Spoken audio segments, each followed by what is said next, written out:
Non, la Corée du Sud n'est pas le pays des technologies. Enfin, oui et non. Pour expliquer mon point, en fait, dans mon esprit, on va dire qu'il y a trois grandes catégories de technologies.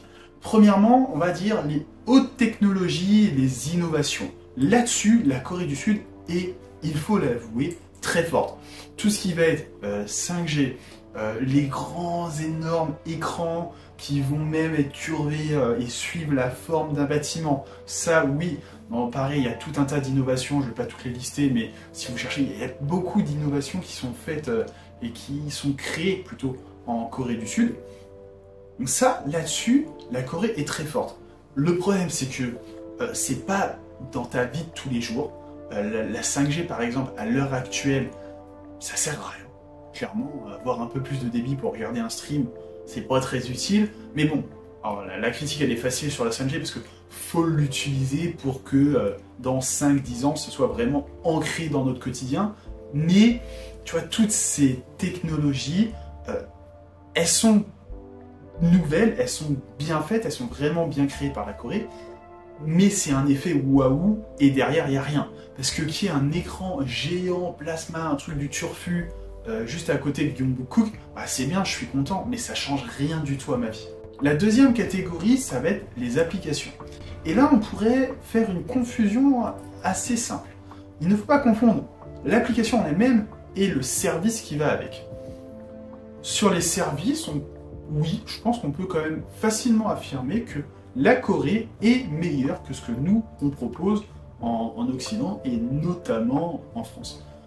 Prendre l'exemple assez simple, Coupang, qui est l'équivalent de Amazon, tu commandes à 14h, tu es livré à 22h. Mais ça, c'est le service.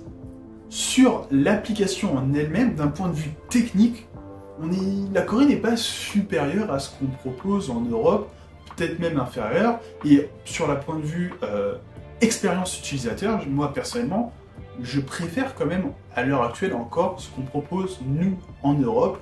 Mais bon, ça c'est un peu plus subjectif et c'est en train d'évoluer, mais quand même.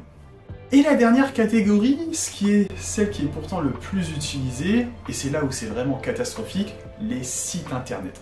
Là, honnêtement, il n'y a rien qui va. Techniquement, d'un point de vue expérience utilisateur, c'est le désert, c'est la catastrophe, c'est le néant, il y a tout qui est à refaire. Ils sont des années en arrière, c'est scandaleux. Pour donner un exemple, regarde ce site pour réserver un bus, pour aller d'une ville à une autre, tu es obligé de fermer à minima 5 pop-up. Mais à quel moment c'est encore autorisé légalement de faire ça? Je suis désolé, ça devrait être interdit. C'est pas normal. Il n'y a rien qui va.